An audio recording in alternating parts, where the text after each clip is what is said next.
Chapter 21, Crafting Your Schedule. Whatever failures I have known, whatever errors I have committed, whatever follies I have witnessed in private and public life, have been the consequences of action without thought. Bernard Baruch, American businessman. When I first started raising support, I planned a road trip from Arkansas to Kansas City, a 6-hour drive. I focused on other things that week and confirmed no appointments. I reasoned, I know I don't have any meetings set up yet, but I know these guys. They're my friends. Certainly we'll be able to connect. Just trust God. With that warm, fuzzy thought tucked into my brain, I confidently set off for KC. When I arrived, I started calling. One person was out of town, another had family in, a third was sick, a fourth's number had been changed, and the debacle continued. After running through my entire list, I did not have one single appointment. I felt so foolish and wanted to cry out, I will never do this again. I got back in my car and drove home. This is not a good example of how to manage your support raising schedule. Spend 6 hours driving to Kansas City, make 1 hour of calls, turn around and drive 6 hours back home. That glaring error in my foresight and planning cost me a lot of time and money. Amen. I do not have the gift of administration, nor am I very organized. I struggle big time with details. Support raising is a myriad of daily to-dos. Even though managing ourselves efficiently may not come naturally, it is essential we shift ourselves into overdrive to pull it off. Your launch and finish dates. Don't rush into raising support. Make sure you have all the training you could possibly attain. Some perceive themselves to be so sharp that subjecting themselves to thorough support raising training would be embarrassing. Others perceive themselves so smart that getting additional training before they start is a waste of time. Many times, the breadth of your impact is determined by the depth of your preparation. So carefully choose your launch and finish date. This means extensive time with God, praying for yourself, your supporters, your presentation, and results. Take the time to get all your tools perfected. Engage in multiple role plays, getting objective feedback. Get all your data and plans laid out in an organized manner. Put together a timeline for the entire process. Pay the price in advance of launching, and the people you meet will see, hear, and sense your preparation, excellence, and professionalism. It will impress them, and God will use it. They will think, if this missionary has done such a great job in preparing for and raising their support, they're going to apply this same level of dedication to their ministry. I want to partner with this kind of worker. People want to know finish dates. Artaxerxes asked when Nehemiah would complete his project, and he gave the king a definite time. Nehemiah 2, verse 6. People will not be impressed by our overly spiritual, whenever the Lord leads, answers to their specific questions. So realistically determine when your completion date ought to be. Don't make it 2 weeks, don't make it 2 years. I encourage workers to look at a 3 to 6 month time frame depending upon the amount they have to raise and if they're going to do it full or part-time. Don't plan for it to take this long, but if you end up finishing in 12 to 18 months, don't feel like a failure. It may not mean you are lazy or disorganized. There may be extenuating circumstances beyond your control. The point is, do not give up until you are at least 100% and be willing to do what is necessary to get you there. Tie your finish date to a ministry goal or event down the road. If the semester begins on August 25th and you want to be there to help students move in and start sharing Christ, make August 10th your finish date. If your ministry is holding a huge pastor's training event in Brazil and you want to be there, make this your finish date. If your potential ministry partner senses your burning passion is getting to those lost freshmen more than getting to 100% budget, they are much more likely to invest now rather than later. Build your support raising calendar. Envision what a weekly schedule looks like. Prioritize your support raising trips. Planning them out in great detail will save you a lot of headaches. Understand the weekly workload. Sample workload, raising $6,000 monthly in 20 weeks. 720 phone calls, 240 requested appointments, 120 face-to-face asks, 60 commitments. Once you have established your launch and finish dates, you will know how many weeks you have to raise your support. Divide the total dollars needed by the number of weeks to determine the amount of new monthly support you must raise each week. For example, let's say you want to get to 100% in 20 weeks. You're required to raise $6,000 a month, and you're working on it full time. This means you will need to average $300 of new monthly support each week. Depending on what you ask for, let's say the average monthly commitment you receive will be $100. At this figure, it will require 60 new monthly partners to get you to $6,000 budget. My observation over the years is about every other person you meet with face-to-face will come on your team. Consequently, you will need to have at least 120 individual appointments to acquire 60 yeses. For every appointment you're able to set up, you will normally have to ask at least 2 people to meet with you. In order to obtain those 120 face-to-face encounters, you will probably need to directly ask in person or over the phone at least 240 individuals. With the way our society and technology has evolved with so many forms of communication options, it is harder than ever to connect with someone to even have the chance to ask for an appointment. You will average at least 3 attempts per person to get them on the line. That means those 240 requested appointments will require at least 720 phone calls. We must face the reality of the daily, weekly, and monthly workload ahead of us. The figures above are for the person who is serious and dedicated to the task. Some of you may need to add to the numbers above. Prioritize the cities you'll be visiting. As you build your support-raising calendar, take the names from your name storming and place them on a country map. Start with your high-priority names. Make a mark where each of them lives. Do the same with medium and low-priority names using a different mark for each category. When you finish, you should have hundreds of names and a mixture of marks across your map.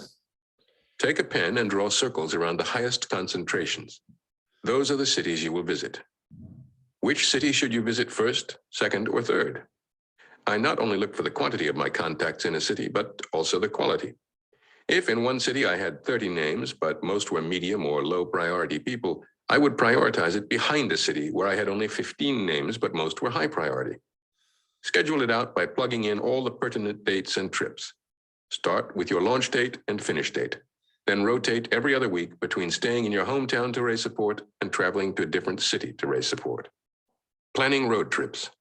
After my disastrous Kansas City trip, I determined whenever I took any kind of support-raising trip, I would diligently work to pack out my schedule before I even backed out of my driveway. I formulated a plan that day which has served me and many others well. I like to go to a city, hit it hard, then come back. The ideal number of days in any particular city is 3 to 4. If I'm only coming for 3 to 4 days, I have noticed people are more willing and work harder to fit into my tight schedule. They know I'm going to be in and out quickly. But if I tell them I'm coming for 7 to 14 days, they see no pressing reason to set up an appointment in advance, replying, "Oh, just come on into town. We'll find a time to meet." I have found support raisers will average 1 or 2 appointments a day if they camp out in cities for extended periods of time. This has a negative impact on you and the people you meet with. Scenario number 1. You have an 8:30 p.m. Starbucks appointment with James, an old high school friend who now owns his own business. He says, "It's good to have you in town. Have you been able to shop at the new mall or play some golf or catch a football game?" You reply, "No, I haven't been able to." "Why not?" Larry replies. "What have you been up to all day?" "Well, let's see. I had a support breakfast at 6 a.m. with Terry Jones, a mid-morning coffee appointment with Pastor Strauss, lunch with a businessman who was referred to me by another supporter, and I just finished a dinner at Chili's with a couple who wanted to hear about our ministry vision. I didn't have much time to run around town today because, well, you're my 5th appointment for the day." Larry is speechless. What do you think is going through his mind at this point? This guy is serious. Scenario number 2. You meet Rachel, a key referral from a current supporter, at 8 p.m. for coffee. Getting to know one another, Rachel says, "I understand you're in town to raise support for your ministry. Have you been able to have some good appointments today?" You pause, look down, and stutter. "Well, yes, I've had a good day. I did not technically have any appointments yet today, though." "Oh, well, what did you do with your day here in town?" she inquires. "Today, well, let's see. I got some good sleep. I had a great quiet time. Then I exercised and did some reading. I also spent some time at the library catching up on some work." "So I am your only appointment for the day," she states bluntly. "I guess that's right," you sheepishly admit. Rachel is also speechless, but for a different reason than James was. What do you think is going through her mind at this point? You need to go get a job. If you had a salesperson who thought a successful day was 1 or 2 sales calls a day, how long would you keep them as an employee? I know some support raisers who just about break their arms, patting themselves on the back, bragging they are averaging 1 to 2 appointments a day.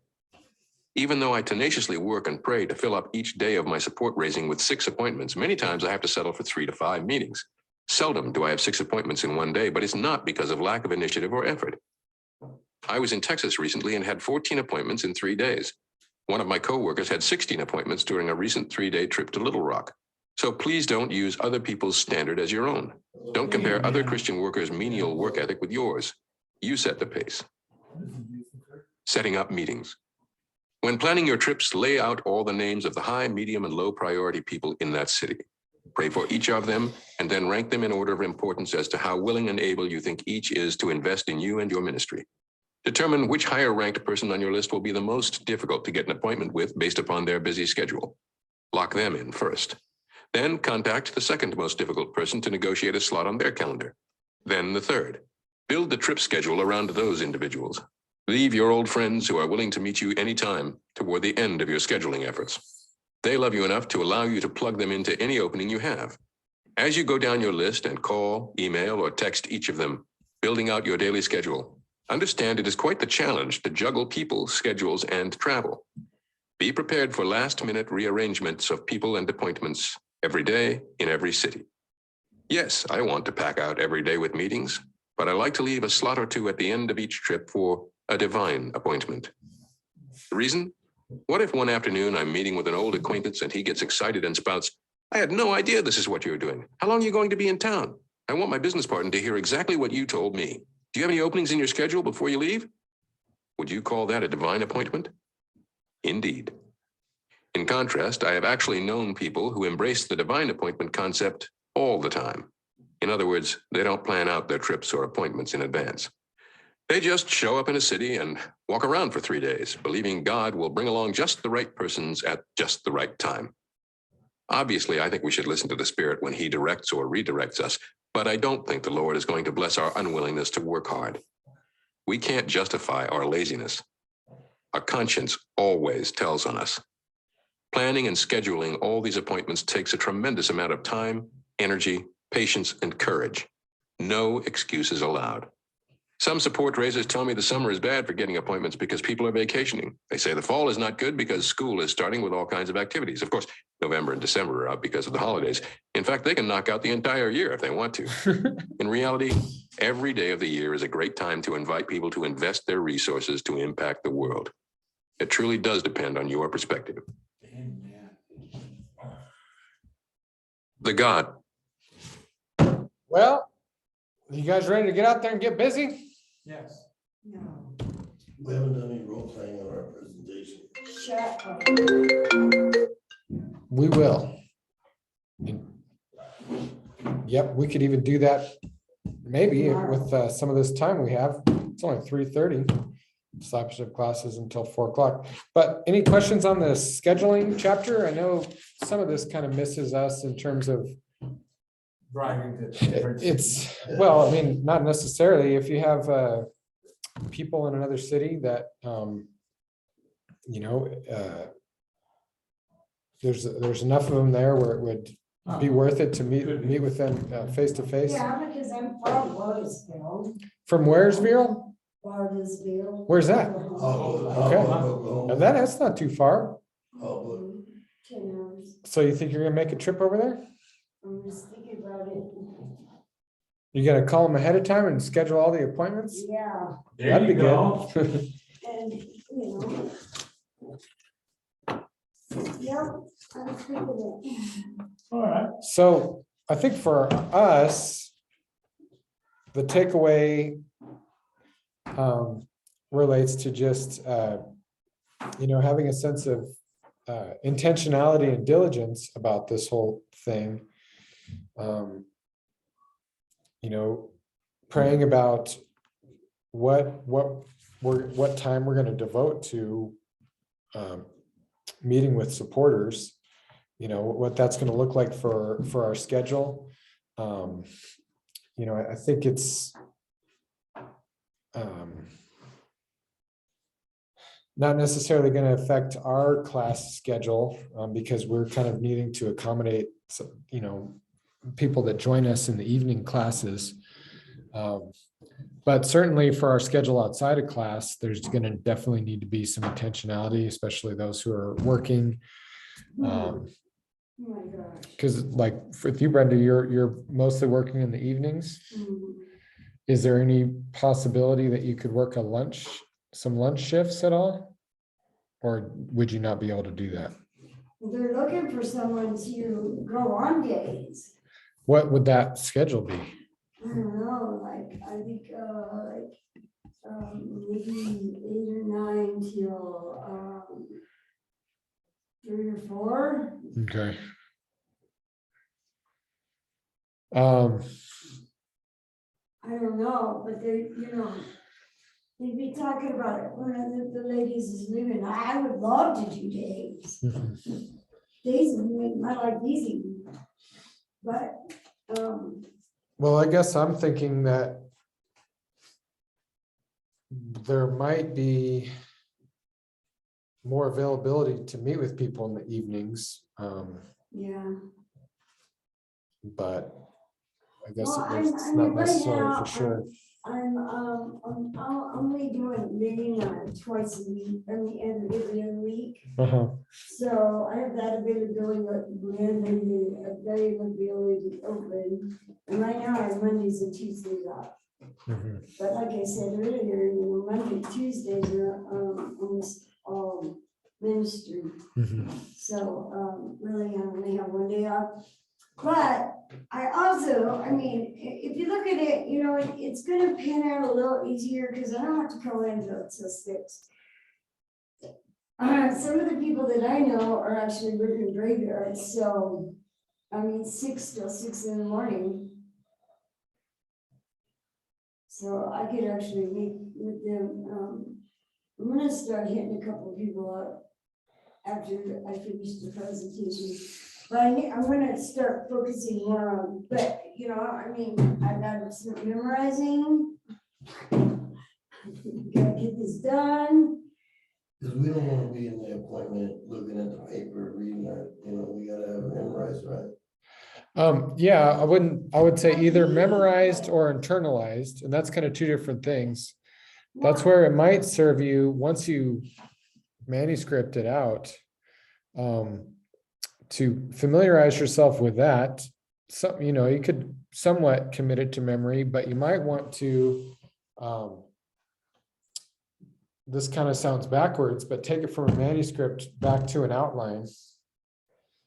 The outline, I hope you remember each little section. And with each point on the outline, correlate it to, if you're doing pictures on your presentation.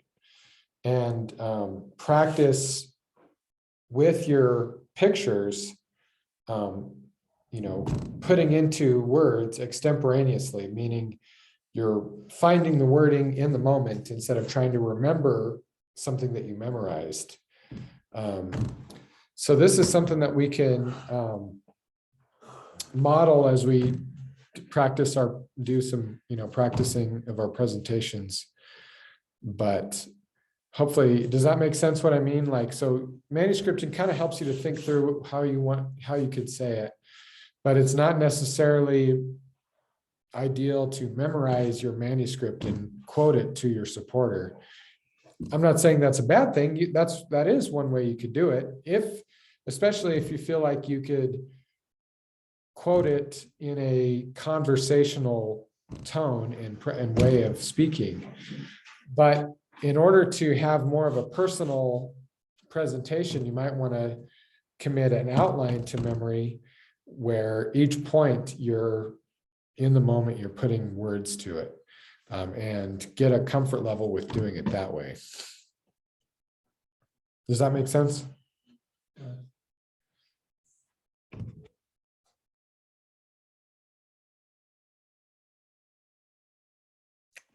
Well, any other thoughts or questions on that chapter or on scheduling?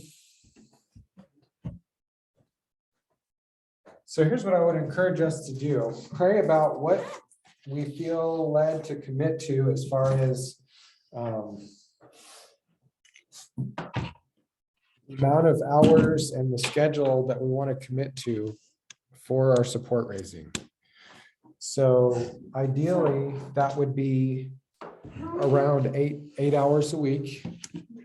since that's the time that we're taking away from our classroom time. Right? There's a lot of people that actually during this time of year, I mean, I could actually be able to reach out. So I know that next week the schedule is going to change, but how little or how much? So what I'm looking at is Mondays and Wednesdays, 2:30 to 5:30. Just coming to do the discipleship class or what? So, So we're off or we're on Monday and Wednesday? so this is the schedules that we would be meeting. Okay. Monday and Wednesday, it would be 2:30 to 5:30. 2:30 to 5. Tuesday, it would be 1:30 to 5:30. Thursday would be 1:30 to 3:30. 1:30 to 3:30. So it's probably easier to look at it if you guys want to try to So see you plan this. on us that being finished with support raising training by next week? Yeah, hopefully next week we're ready to go. By the end of this week, we're ready to go. So, So can I ask you a personal question, maybe James?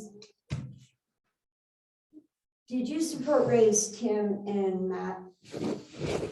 No one, they committed, Both of them? yeah, but they came without any kind of provocation. Both of them came to you? Tim did. Tim, so I'm gonna go to Matt then. Matt might be approachable because what he's, so I'll offer full disclosure so you understand, because I can trust you.